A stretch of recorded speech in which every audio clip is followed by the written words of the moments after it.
नमस्कार, बहुत स्वागत आपका। मैं हूं आपके साथ मनोराज सक्सेना। रूस से आज एक ऐसी खबर आई है जो ट्रंप के होश उड़ाने के लिए काफ़ी है। दरअसल रूस ने यह ऐलान कर दिया है कि वो ईरान में 8 न्यूक्लियर प्लांट बनाने जा रहा है। अब पहले से ईरान और ट्रंप के बीच एक न्यूक्लियर डील चल रही थी, उसका क्या होगा? और जाहिर तौर पर रूस का खुल के सामने आना कहीं ना कहीं ये खबर ट्रंप के लिए बेचैन करने वाली है, उनके चैलेंजेस को बढ़ाने वाली है। अब आगे क्या करेंगे ट्रंप, इसे समझने की कोशिश करते हैं। हमारे साथ वरिष्ठ सहयोगी हैं। अंशुल जी, ये हो क्या रहा है? रूस ने तो खुलकर ये बात कह दी और ईरान के समर्थन में आकर कि हम 8 न्यूक्लियर प्लांट बनाने वाले हैं। इसके मायने क्या है? हाँ, ये इस बार जो जिस तरह से अमेरिका ईरान के पीछे पड़ा हुआ था अपने परमाणु कार्यक्रम को, कि ईरान अपना परमाणु कार्यक्रम पीछे ले, अपने कदम पीछे हटाए, क्योंकि अमेरिका को ये शक कहीं ना कहीं से हुआ है कि ईरान ने परमाणु बम बना लिए हैं। और हमेशा से जो महाशक्तियाँ होती हैं उनकी ये चाहत होती है कि इस महाशक्ति सिर्फ उनके पास रहे। तो ऐसे में ईरान एक और परमाणु शक्ति संपन्न देश बन जाए, ये उन्हें मंजूर नहीं। लेकिन ये भी खबरें थी कि चोरी छिपे चीन के इधर उधर सहयोग से, रूस के सहयोग से वो बना चुका है, लेकिन फिलहाल वो इनकार करता आया है। अभी अमेरिका ट्रंप ये 5 दौर की बातचीत ईरान के साथ हो चुकी है, जिसमें ये कहा जा रहा था कि ईरान को ये कन्विंस करने की कोशिश कर रहे हैं ट्रंप कि आप अपने जो यूरेनियम एनरिचमेंट आपका जो कार्यक्रम है उसको आप बंद कर दें पूरी तरह से। तो इस पर ईरान का कहना था कि आप हमारे ऊपर जो आपने प्रतिबंध लगाए हैं वो आप अपने प्रतिबंध हटाइए, फिर हम सोचेंगे इस पर। और हम पूरी तरह से तो नहीं, लेकिन हम उसका कोई ऐसा सैन्य इस्तेमाल की वस्तु, हम उसमें डिस्ट्रक्टिव कोई वेपन हम नहीं बनाएंगे। लेकिन ट्रंप तो बहुत पॉजिटिव नजर आ रहे थे ना। वो तो इजराइल को भी रोक रहे थे, लगातार नेतन्याहू से कह रहे थे कि भाई अटैक मत करना, मेरी न्यूक्लियर डील होने वाली है। तो यहाँ तो न्यूक्लियर डील कुल मिलाकर माना जाए कि खटाई में पड़ जाएगी। 5 वार्ता हो चुकी है, लेकिन अब आगे क्या? निश्चित तौर पर नहीं, खटाई में तो देखिए उसके पड़ने के लक्षण पहले से ही थे। अच्छा। क्योंकि अभी जो ईरान के जो एटॉमिक एनर्जी ऑर्गेनाइजेशन के अध्यक्ष हैं मोहम्मद इस्लामी, उन्होंने अभी कहा था कि जिस तरह से हमारी बातचीत आगे बढ़ रही है अमेरिका के साथ, इस बातचीत को आगे बढ़ाने का कोई मतलब तब तक नहीं है जब तक उनके मसौदे में जिन शर्तों की हम बात कहते हैं उनका कोई जिक्र ना हो। शर्तें यानी जो प्रतिबंध आयद किए हैं अमेरिका ने ईरान के ऊपर, उनको हटाने की बात।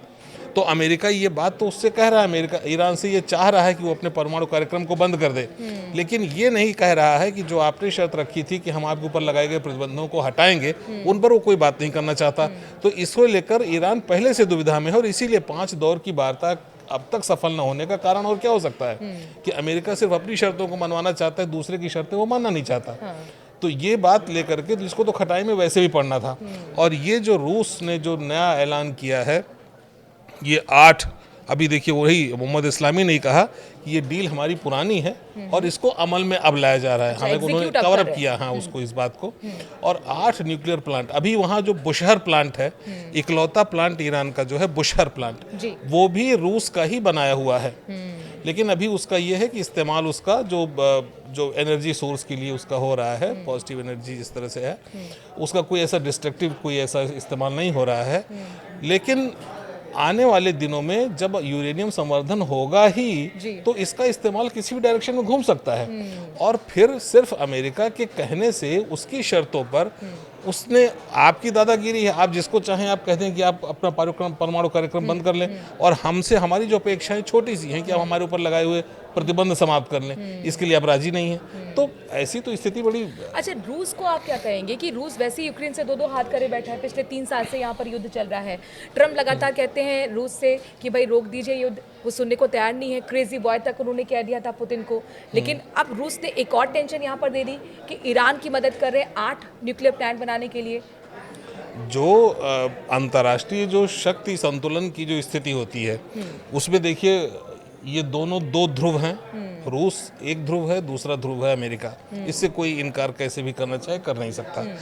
ऐसी 2 ध्रुवीय स्थिति में आप ठीक है, चाइना जैसी महाशक्ति भी है, लेकिन जहाँ पर आप जब किसी देश में जो शक्ति संतुलन की बात करते हैं, तो ये 2 ही सामने आपको दिखाई पड़ते हैं। इनमें जो अब जाहिर सी बात है, जहाँ पर भी रूस अपना जहाँ पर देखेगा वर्चस्व बढ़ाने का मौका, वहाँ पे वो नहीं पीछे हटेगा। जहाँ पे अमेरिका अपना वर्चस्व बढ़ाने की सोचता है। हाँ, लेकिन ट्रंप साहब इस बार जब से दोबारा आए हैं, मैं यही सवाल आपसे करना चाह रही थी कि अब ट्रंप क्या करेंगे? मतलब ना पुतिन उनकी सुन रहे हैं और अब तो ईरान में 8 न्यूक्लियर प्लांट बनने वाले, यानी कि उनकी जो न्यूक्लियर डील होने आने की उम्मीद थी ईरान के साथ, वो पूरी तरह से आप कह सकते हैं फ्लॉप शो हो गया। जी हाँ। तो अब आगे ऑप्शन क्या है ट्रम्प का? कोई सुनने को राजी? ऑप्शन देखिए, इनकी नीतियां या जो भी आप इनको कह लें, इनके दूसरे कार्यकाल के बाद ये पता नहीं कितने कौन से ओवर कॉन्फिडेंस में थे या हैं अभी भी, और इनके सारे कदम ऐसे रहे। इन्होंने देखिए जो नारा दिया अपने चुनाव में, मेक अमेरिका ग्रेट अगेन, जी। अमेरिकन फर्स्ट, जो अमेरिका फर्स्ट, ये जो नारा दिया, इस नारे के लिए आप कुछ भी करेंगे। मतलब अब देखिए, इन्होंने पहला कदम इनका यूक्रेन वॉर, इन्होंने कहा कि मैं सत्ता में आते ही यूक्रेन वॉर समाप्त करा दूंगा। नहीं हो पाई। हाँ, नहीं हो पाई। न जेलेंस्की इनके काबू में आए इनके व्यवहार से। जेलेंस्की ने वाशिंगटन डीसी में बातचीत के दौरान ही बीच में से उठ के चले गए। जी। उसके बाद ना रूस का तो कोई काबू में इनके आने का सवाल ही नहीं पैदा होता। दूसरा देखिए, इन्होंने इजराइल से कहा कि इजराइल वाली वॉर हम खत्म कराएंगे। इजराइल ने भी इनके पूरे समर्थन के बावजूद उसने इनकी नाक के नीचे से ईरान पे हमला किया, न चाहते हुए भी। इनके ईरान से जो थोड़ी बहुत मिसाइलों की अदला बदली हुई, जो एक्सचेंज ऑफ फायर जो वहाँ पे हुआ, हालांकि वो किसी बड़े पैमाने पर नहीं आने पाए, लेकिन फिर भी एक तरह से देखा जाए तो इनके हुक्म की हुक्मदूली ही हुई। फिर तीसरा देखिए, टैरिफ, और इन्होंने टैरिफ नए शुरू किया, खास करके कनाडा, इंडिया और चाइना पे।